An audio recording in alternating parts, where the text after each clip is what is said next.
नमस्कार, स्वागत है आपका इस यूट्यूब चैनल द जीएस में।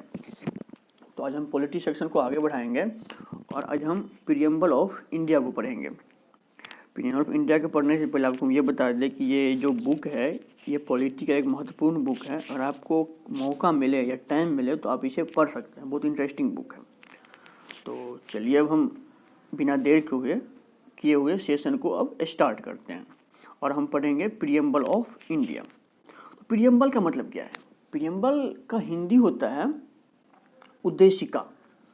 प्रीएम्बल का हिंदी या तो उद्देशिका होता है या इसे प्रस्तावना भी बोल सकते हैं।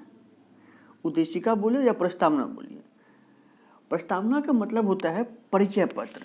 परिचय पत्र बोलिए या इंग्लिश में उसको इंट्रोडक्शन बोल दीजिए। ये संविधान का इंट्रोडक्शन है या नहीं तो ये संविधान की भूमिका है।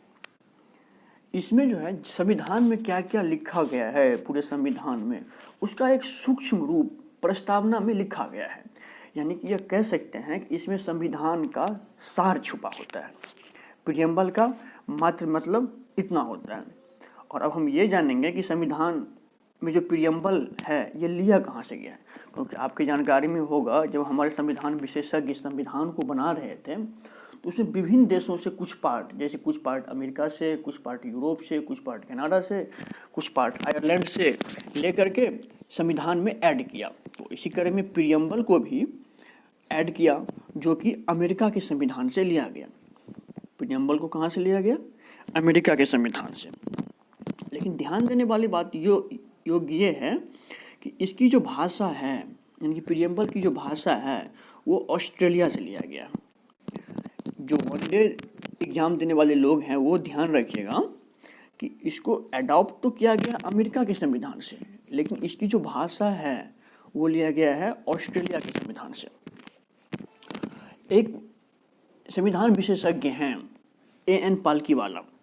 ए.एन. पालकीवाला ने प्रीएम्बल को परिचय पत्र कहा है। वहीं जे.एन. नेहरू यानी हमारे प्रथम प्रधानमंत्री इसे यानी प्रीएम्बल को संविधान का आत्मा कहा है। हालांकि यहाँ पे बड़ा कन्फ्यूजन होता है संविधान की आत्मा में, क्योंकि एक अंबेडकर साहब थे, उन्होंने मतलब जो फंडामेंटल राइट का अनुच्छेद 32 है, फंडामेंटल राइट का अनुच्छेद 32 है, उसको अंबेडकर जी ने आत्मा कहा है। हालांकि अगर नाम लेके पूछेगा अंबेडकर जी ने आत्मा किसको कहा है तो वहाँ पे आर्टिकल 32 मारेंगे। अगर नाम लेके नहीं पूछेगा, सिर्फ यही पूछ देगा कि संविधान की आत्मा क्या है, तो उसका ऑप्शन हम प्रीएम्बल को देंगे। उसका सही आंसर प्रीएम्बल होगा। इसमें कन्फ्यूजन नहीं करना है। ये क्वेश्चन बार बार वनडे एग्जाम, एसएससी, रेलवे या आईएएस जैसे एग्जाम में भी पूछा जाता है। तो 42 कॉन्स्टिट्यूशन अमेंडमेंट यानी 1976 में प्रस्तावना में 3 शब्द को जोड़ा गया। 1976 यानी कि 42वें संविधान संशोधन। जैसा कि आपको पता होगा समय समय पर संविधान में संशोधन होता रहता है। कुछ चीज़ ऐड किया जाता है तो कुछ चीज़ जो चीज़ कामयाब नहीं रहता है उसको हटाया जाता है। जैसा कि अभी हाल ही में आप सुने होंगे कि आर्टिकल 370 को हटाया गया। तो इसको कैसे हटाया गया? संविधान संशोधन के माध्यम से हटाया जाता है। इसको हम नेक्स्ट चैप्टर में पढ़ेंगे कि संविधान संशोधन कैसे होता है और उसकी क्या क्या प्रक्रिया है, उसको हम नेक्स्ट सेशन में पढ़ेंगे। लेकिन अभी हम सिर्फ ये जानते हैं कि 42nd कॉन्स्टिट्यूशन अमेंडमेंट द्वारा 3 शब्द प्रस्तावना में जोड़ा गया। एक सोशलिस्ट है, एक सेकुलर है और एक इंटीग्रिटी है। यानी हिंदी में कहें तो समाजवादी, धर्मनिरपेक्षता और अखंडता, ये 3 शब्द प्रस्तावना में 1976 यानी कि 42वें संविधान संशोधन, उसमें इंदिरा गांधी की सरकार थी, उसने इन तीनों शब्दों को जोड़ा। तो अब हम ये जानेंगे कि आखिर उद्देशिका में क्या क्या गया है, यानी कि प्रस्तावना में क्या क्या लिखा गया है। जैसा कि आप लोग बचपन से ही जानते हैं कि प्रस्तावना में ये लिखा गया है with the people of India, यानी कि हम भारत के लोग भारत को संपूर्ण प्रभुत्व संपन्न समाजवादी पंथ निरपेक्ष लोकतांत्रिक गणराज्य बनाते हैं। मतलब ये सारा बात संविधान के उद्देशिका में लिखा गया है। हालांकि जब आप लोग इसको पढ़िएगा तब ये ध्यान रखिएगा कि इसको मतलब क्रम वाइज कैसे लिखा गया। पहले संपूर्ण प्रभुत्व है, उसके बाद समाजवादी है, उसके बाद पंथ निरपेक्ष है। मतलब क्रम से इसको ध्यान से याद रखिए, क्योंकि ये कभी कभी पूछ लिया जाता है कि ये कौन क्रम वाइज है, यानी कि कर्म दे देगा चारों, इसमें बोल देगा कौन कर्म से नहीं है। इस टाइप से क्वेश्चन कभी कभी पूछ लिया जाता है। तो आप लोग जब इसको उद्देशिका को पढ़िएगा तब ये ध्यान रखिएगा, पहले समाजवादी है कि पहले पंथ निरपेक्ष है, पहले लोकतंत्रात्मक है कि पहले गणराज्य है। तो ये सब आपको ध्यान रखना होगा। तो अब हम इसमें जो महत्वपूर्ण पॉइंट है या महत्वपूर्ण शब्द है उसको हम टटोलने की कोशिश करेंगे। तो सबसे पहला महत्वपूर्ण शब्द आपको दिखेगा, सबसे पहला मतलब सॉवरेनिटी दिखेगा। सॉवरेनिटी का मतलब क्या है? इसका मतलब संप्रभुता है। संप्रभुता का मतलब क्या होता है? इसका मतलब होता है भारत न तो किसी देश पर निर्भर है और न ही किसी देश का डोमिनियन है। यानी कि यह अपना निर्णय या तो आंतरिक मामले में या बाहरी मामले में यह अपना निर्णय खुद ले सकते हैं। यही मतलब होता है संप्रभुता का। हालांकि इसी तरह में मैंने एक शब्द बोला है डोमिनियन। डोमिनियन का मतलब क्या होता है? डोमिनियन, जैसे पहले ब्रिटिश का रूल था तो ब्रिटिश रूल में यह होता था कि कुछ चीज़ें वहाँ की सरकारों को दे दिया जाता था। मतलब जैसे भारत पे ब्रिटिश का रूल था तो कुछ डिसीजन लेने का निर्णय मान लो दे देता था भारत को, और जो मतलब महत्वपूर्ण डिसीजन था, महत्वपूर्ण निर्णय ब्रिटिश सरकार खुद लेते थे। यानी कि इसी को डोमिनियन बोला जाता था। यानी कुछ अधिकार तुम रख लो और बाकी अधिकार मेरे पास रहेगा। इसी को डोमिनियन कहा जाता था। अब नेक्स्ट शब्द है सोशलिस्ट। सोशलिस्ट का मतलब यानी कि समाजवाद, यानी कि समाजवादी। हालांकि इसको 42वें संविधान संशोधन द्वारा जोड़ा गया, लेकिन इसका उल्लेख जब आप भाग 3 मतलब संविधान के भाग 3 यानी कि DPSP यानी कि भारत के नीति निर्देशक तत्व एक चैप्टर है, उसको अगर पढ़ेंगे उसमें साफ साफ समाजवाद का उल्लेख किया गया है। लेकिन फिर भी जब 42वां संविधान संशोधन हुआ उसमें उद्देशिका में समाजवाद शब्द को लिख दिया गया। मतलब भारतीय समाजवाद की बात करें तो भारतीय समाजवाद एक लोकतांत्रिक समाजवाद है। लोकतांत्रिक समाजवाद का क्या मतलब होता है भाई?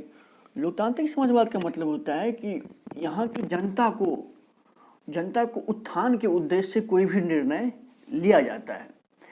हालांकि समाजवाद भी विभिन्न प्रकार के होते हैं। जैसे लोकतांत्रिक समाजवाद हो गया, एक अगर आप रशिया को गौर से देखते होंगे एक वहाँ पे साम्यवादी समाजवाद है। साम्यवादी समाजवाद, इसका मतलब क्या होता है? इसका मतलब होता है जो भी कोई निर्णय लिया जाएगा उसमें सरकार का महत्वपूर्ण योगदान होगा। यानी कि वहाँ पे क्या उत्पादन किया जाए, कैसे उसका वितरण किया जाए, कैसे उसका भंडारण किया जाए, यह सारा निर्णय सरकार के द्वारा लिया जाता है। उसमें वहाँ की प्राइवेट सेक्टर का योगदान बिल्कुल शून्य माना जाता है। वही साम्यवादी समाजवाद है। और एक होता है पूंजीवादी समाजवाद। पूंजीवादी समाजवाद क्या होता है? पूंजीवादी समाजवाद में मतलब वहाँ के वितरण पे मार्केट का अधिकार होता है। यानी कि वहाँ पे प्राइवेट सेक्टर का योगदान अधिक मात्रा में होता है। लेकिन अगर भारत की बात करें तो भारत न तो साम्यवादी समाजवाद है और न पूंजीवादी समाजवाद है। भारत क्या है? एक मिश्रित समाजवाद है। इसमें क्या है? इसमें पूंजीवादी का भी योगदान है और समाजवादी का भी योगदान है। तो भारत कौन सा समाजवाद हो गया? भारत एक पूंजीवादी समाजवाद हो गया। तो अब हम नेक्स्ट शब्द को देखेंगे। नेक्स्ट है सेकुलर। सेकुलर को हिंदी में धर्मनिरपेक्ष और कोई पंथ निरपेक्ष भी बोल देते हैं। हालांकि ये शब्द जो राजनीतिक पार्टियां हैं अपने अपने फायदे के लिए कभी कभी धर्मनिरपेक्ष बोल देंगे, कभी कभी पंथ निरपेक्ष बोल देंगे। दोनों का मतलब मोटा मोटी एक ही होता है, क्योंकि इंग्लिश में इसका मीनिंग सिर्फ सेकुलर है और हिंदी में मोटा मोटी दोनों का मतलब एक होता है। जैसे पंथ निरपेक्ष में क्या होता है? एक शब्द है पंथ निरपेक्ष। पंथ निरपेक्ष क्या होता है? यहाँ जो राजनीतिक पार्टियां हैं उसके अनुसार क्या होता है कि यहाँ पे सभी धर्म को माना जाएगा, सभी धर्म एक समान है, न तो किसी धर्म के साथ भेदभाव किया जाएगा, न किसी धर्म को बढ़ावा दिया जाएगा सरकार के द्वारा। इसको पंथ निरपेक्ष बोला जाता है। एक वर्ड है धर्म निरपेक्ष। इसमें क्या होता है? मतलब हम लोग धर्म से अलग रहेंगे, यानी कि सरकार को धार्मिक मामले में हस्तक्षेप करने की कोई आवश्यकता नहीं होगी। यही मेन मतलब है धर्मनिरपेक्ष और पंथ निरपेक्ष का। उतना हमें ध्यान नहीं रखना है, बस हमें ये ध्यान रखना है कि धर्मनिरपेक्ष का इंग्लिश सेकुलर होता है और इसका अर्थ यही होता है कि हमारे देश में सभी धर्म एक समान है। हम लोग सभी धर्म को मानते हैं, न तो किसी धर्म को अनादर कर सकते हैं और न ही किसी धर्म को ठेस पहुंचा सकते हैं। और सरकार न तो किसी धर्म को बढ़ावा दे सकते हैं और न किसी धर्म को कम आंक सकते हैं। यही मेन मतलब है धर्मनिरपेक्ष का। इसे भी 42वां संविधान संशोधन 1976 में जोड़ा गया। हालांकि अगर जोड़ने से पहले इसका उल्लेख भी, जैसे अगर पार्ट 2 पढ़ेंगे फंडामेंटल राइट, तो उसमें अगर अनुच्छेद 25 से 28 जब हम पढ़ेंगे तो उसमें साफ साफ लिखा गया है कि सेकुलर में कौन कौन चीज़ आएंगे, धर्म मतलब यानी कि धार्मिक स्वतंत्रता के बारे में साफ साफ अनुच्छेद 25 से अनुच्छेद 28 के बीच में लिखा गया है। तो धर्मनिरपेक्ष का मतलब हम समझ गए। अब हम समझते हैं डेमोक्रेटिक यानी कि लोकतांत्रिक। लोकतांत्रिक का मतलब होता है कि सर्वोच्च शक्ति, यानी कि जो सर्वोच्च शक्ति है वो जनता के हाथों में निहित होगी। अब लोकतंत्र भी दो प्रकार, इसमें एक हो जाता है प्रत्यक्ष लोकतंत्र और एक होता है अप्रत्यक्ष लोकतंत्र। यानी कि यही लोकतंत्र का दो भाग है, एक प्रत्यक्ष, यहाँ पे हम लिख दे रहे हैं, एक होगा प्रत्यक्ष लोकतंत्र और एक होगा अप्रत्यक्ष लोकतंत्र। प्रत्यक्ष लोकतंत्र में क्या होता है, शक्ति जो है प्रत्यक्ष रूप से जनता के हाथों में है। जैसे उदाहरण के लिए मैं आपको बताता हूँ, कोई एमपी का चुनाव हुआ, कोई चुनाव हुआ, अगर वहाँ की जनता को ये लगेगा कि ये एमपी सही तरीके से कार्य नहीं कर पा रहे हैं तो जनता इसको वापस बुला सकते हैं समय खत्म होने से पहले और उसका चुनाव फिर से कर सकते हैं। यही हुआ प्रत्यक्ष लोकतंत्र। ऐसा लोकतंत्र बहुत कम देशों में देखने को मिलता है, जैसे स्विट्जरलैंड जैसे देश है जहाँ प्रत्यक्ष लोकतंत्र देखने को मिलता है। और एक होता है अप्रत्यक्ष लोकतंत्र। इसमें क्या होता है, जनता द्वारा प्रतिनिधि को चुन लिया जाता है और वो प्रतिनिधि जो है वो जनता के लिए नियम और कानून बनाएंगे। जैसे हमारे भारत देश में क्या हो रहा है, हम लोग किसी एमपी या एमएलए को चुनते हैं और वो क्या करते हैं, संसद या विधानसभा में जाके हमारे लिए कानून बनाते हैं। तो यही होता है प्रत्यक्ष और अप्रत्यक्ष लोकतंत्र। हालांकि अंबेडकर जी ने सामाजिक लोकतंत्र की बात कही थी। उनका मानना था कि अगर जीवन शैली में परिवर्तन होगा तभी लोकतंत्र होने का सही मतलब होगा। उनके अनुसार समानता, स्वाधीनता और जो भाईचारे की भावना है वो एक लोकतांत्रिक देश में होना चाहिए। हालांकि इसी उद्देश्य से भारतीय लोकतंत्र की बात करें तो भारतीय लोकतंत्र में न केवल पॉलिटिकल डेमोक्रेटिक है बल्कि इसमें सामाजिक और आर्थिक तीनों प्रकार का लोकतंत्र देखने को मिलता है। यही भारतीय लोकतंत्र की खूबसूरती है। और इसी क्रम में एक नेक्स्ट वर्ड आएगा रिपब्लिक। अब ये जानेंगे रिपब्लिक क्या होता है। जैसे पहले क्या होता था कि राजा महाराजा द्वारा शासन व्यवस्था को चलाया जाता था और उसके बाद ब्रिटिश का रूल हो गया तो ब्रिटिश क्राउन द्वारा शासन को चलाया जाने लगा भारत में। लेकिन जब 26 जनवरी 1950 को जब भारत लोकतंत्र हुआ, मतलब गणतंत्र हुआ, तो गणतंत्र का मतलब क्या है? गणतंत्र का मतलब यही होता है कि जो भारत की सर्वोच्च शक्ति है, यानी कि जो भारत का प्रमुख है, वो जनता द्वारा या तो प्रत्यक्ष रूप से या अप्रत्यक्ष रूप से जनता द्वारा चुन के आएंगे, न कि वंशानुगत। वंशानुगत क्या होता है, राजा का बेटा राजा होगा, उसका बेटा राजा होगा। लेकिन गणतंत्र में क्या हो गया, जो प्रमुख पद है, यानी कि जो प्रमुख पद पे बैठे लोग हैं उनको जनता द्वारा चुनाव के माध्यम से वहाँ पे भेजा जाएगा। जैसे भारत में अगर राष्ट्रपति की बात करें तो यहाँ पे अप्रत्यक्ष रूप से राष्ट्रपति का चुनाव होता है। हालांकि जनता एमपी एमएलए का चुनाव करता है, फिर एमपी एमएलए राष्ट्रपति का चुनाव करते हैं। तो यही हुआ गणतंत्र का मतलब। गणतंत्र का मतलब सिर्फ यही समझना है कि इसमें जो संवैधानिक प्रमुख है, यानी कि देश का जो प्रमुख है, वो जनता द्वारा चुन के जाएंगे, न कि वंशानुगत होके जाएंगे। तो यही है रिपब्लिक का मतलब। अब नेक्स्ट वर्ड है जस्टिस। जस्टिस में 3 प्रकार की जस्टिस की बात करी गई है, एक social justice, economic justice and political justice. इसमें जैसे सोशल जस्टिस में क्या होता है, हर व्यक्ति के साथ एक समान उसमें कोई रंग के आधार पे, न तो जाति के आधार पे, न तो लिंग के आधार पे कोई भेदभाव नहीं किया जाएगा, बल्कि एक समान रूप से सभी को अधिकार दिया जाएगा। यही सोशल जस्टिस है। एक होता है इकोनॉमिकल जस्टिस, यानी कि आर्थिक न्याय। आर्थिक न्याय में क्या होता है, मतलब आर्थिक कारणों के आधार पे, जैसे सोशल में क्या था, मतलब रंग भेद के आधार पे भेदभाव नहीं होगा। आर्थिक में क्या है, आर्थिक मामले में जैसे किसी के पास पैसा नहीं है, या कोई गरीब है या कोई अमीर है, यानी गरीब अमीर में अर्थ के आधार पे कोई भेदभाव नहीं होगा। और एक होता है राजनीतिक जस्टिस, यानी कि सोशल पॉलिटिकल जस्टिस, एक होता है पॉलिटिकल जस्टिस। इसमें क्या होता है, इसमें हर व्यक्ति को राजनीतिक अधिकार प्राप्त होता है, यानी कि कोई भी व्यक्ति चुनाव लड़ सकते हैं, कोई भी व्यक्ति वोट डाल सकते हैं, कोई भी व्यक्ति ऑफिस जा सकते हैं, कोई व्यक्ति ऑफिस में जाके अपना कार्य करवा सकते हैं। यानी कि इसके आधार पे किसी के साथ भेदभाव नहीं किया जाएगा। यही जस्टिस का मेन मतलब है प्रस्तावना में। ये 3 प्रकार की जस्टिस की बात करी गई है, सोशल जस्टिस, इकोनॉमिक जस्टिस और पॉलिटिकल जस्टिस।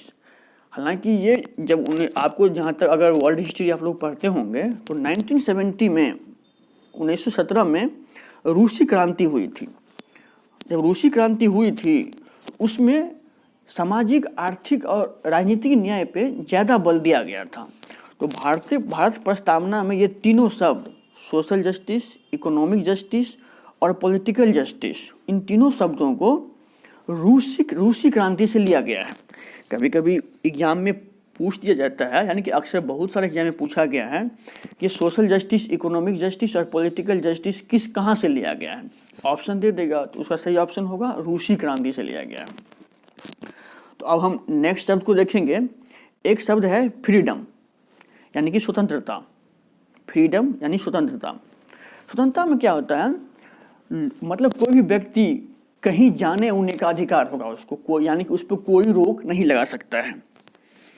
यही स्वतंत्रता का मेन मतलब है, यानी कि उसको बोलने का अधिकार होगा, उसको कहीं मूव करने का अधिकार होगा। हालांकि ऐसा भी नहीं है कहीं कुछ बोलने का अधिकार है, कहीं जाने का अधिकार, इसका मतलब ये नहीं कि हम कुछ भी बोल सकते हैं, कहीं भी जा सकते हैं। हालांकि संविधान में भी इसके लिए कुछ रोक लगाया गया है ताकि आंतरिक मामले में कोई व्यवधान उत्पन्न ना हो सके, यानी किसी की भावना को ठेस नहीं पहुंचे कुछ बोलने से। इसके लिए कुछ प्रबंध भी किया गया है ताकि बोलने के अधिकार पे कुछ न कुछ पाबंदी लगा सके और कहीं मूव करने के अधिकार पे भी कुछ पाबंदियां लगा सकें। जैसा कि आप लोग हमेशा न्यूज़ में सुनते होंगे कि कहीं कुछ अगर उपद्रव हो जाता है या कहीं कुछ हो जाता है तो वहाँ पे आदमी को जाने से रोक दिया जाता है। तो इसका मतलब वहाँ पे यह नहीं कहा जा सकता है कि हमको, मतलब मेरा जो अधिकार है उसको रोका गया है। तो इसमें मतलब वहाँ पे आंतरिक जो सुरक्षा है उसको खतरा पहुँच सकता है। तो सरकार इस पर निर्णय ले सकता है कि किस व्यक्ति को वहाँ पे जाने दिया जाएगा, किस व्यक्ति को वहाँ जाने नहीं दिया जाएगा। तो यही कुछ युक्त प्रबंध है जो स्वतंत्रता के अधिकार पे कुछ पाबंदियाँ लगाती है। और नेक्स्ट शब्द है इक्विटी। इक्विटी यानी समता। इसमें क्या होता है, मतलब किसी व्यक्ति के साथ कोई भेदभाव नहीं, सबके साथ समान अधिकार होना चाहिए। किसी के साथ कोई भेदभाव नहीं, सबके साथ समान अधिकार होना चाहिए। इसका मतलब होता है कि कोई भी व्यक्ति वोट कर सकता है, कोई भी व्यक्ति मतलब एक समान काम के लिए एक समान वेतन पाने का हकदार है। हालांकि अभी भी हमारे देश में एक समान कार्य के लिए एक समान वेतन नहीं मिलता है। जैसे खास करके ये समस्या महिलाओं के साथ ज़्यादा होता है। एक दफ्तर में सेम कार्य करते हैं लेकिन महिलाओं का वेतन कम रहता है। हालांकि DPSP यानी कि नीति निर्देशक तत्व में इसका 39D पढ़ेंगे हम तो उसमें साफ लिखा गया है कि समान कार्य के लिए समान वेतन दिया जाएगा। हालांकि अभी तक इसका इम्प्लीमेंटेशन नहीं हो पाया है, लेकिन फिर भी इक्विटी, हम यहाँ पे इक्विटी पर है तो इक्विटी का मतलब है किसी के साथ कोई भेदभाव नहीं किया जाएगा। और सबसे लास्ट में है फर्टर्निटी। फर्टर्निटी मतलब बंधुत्व, यानी कि हमें भाईचारे के साथ रहना है, किसी को कोई ऐसा बात न पहुँचे कि उसको सम्मान को ठेस पहुँचे। हमारे देश की एकता और अखंडता को बनाए रखने के लिए हम सबको मिलजुल के काम करना है। यही बंधुत्व का मेन मतलब है। तो आप लोग यही भाईचारा बनाए रखिए, हमारे देश को आगे बढ़ने में योगदान करिए। तो इसमें ध्यान क्या रखना है, जो व्यक्ति वनडे एग्जाम दे रहे हैं उसमें उस ध्यान ये रखना है कि सबसे पहले ये तो अमेरिका के संविधान से लिया गया है, इसकी भाषा ऑस्ट्रेलिया है, एन पलकी वाला परिचय पत्र कहा है, संविधान संशोधन जो हुआ था 42वां क्या क्या जोड़ा गया, ये वनडे वाले एग्जाम के लिए ज़रूरी है। और सोशलिस्ट जो है, सोशलिस्ट शब्द, इसको थोड़ा ध्यान रखिएगा, और कौन कौन वर्ड पहले है, कौन कौन वर्ड बाद में है शब्द, इसको भी ध्यान रखिएगा। और जो न्याय की बात करी है, जस्टिस की बात, जो 3 प्रकार की जस्टिस मैंने बताया था, सोशल, इकोनॉमिक और पॉलिटिकल, ये जस्टिस कहाँ से लिया गया है, तो रूसी क्रांति से लिया गया है। और एक होता है स्वतंत्रता कहाँ से लिया गया है, जैसे फ्रांस की क्रांति से लिया गया है।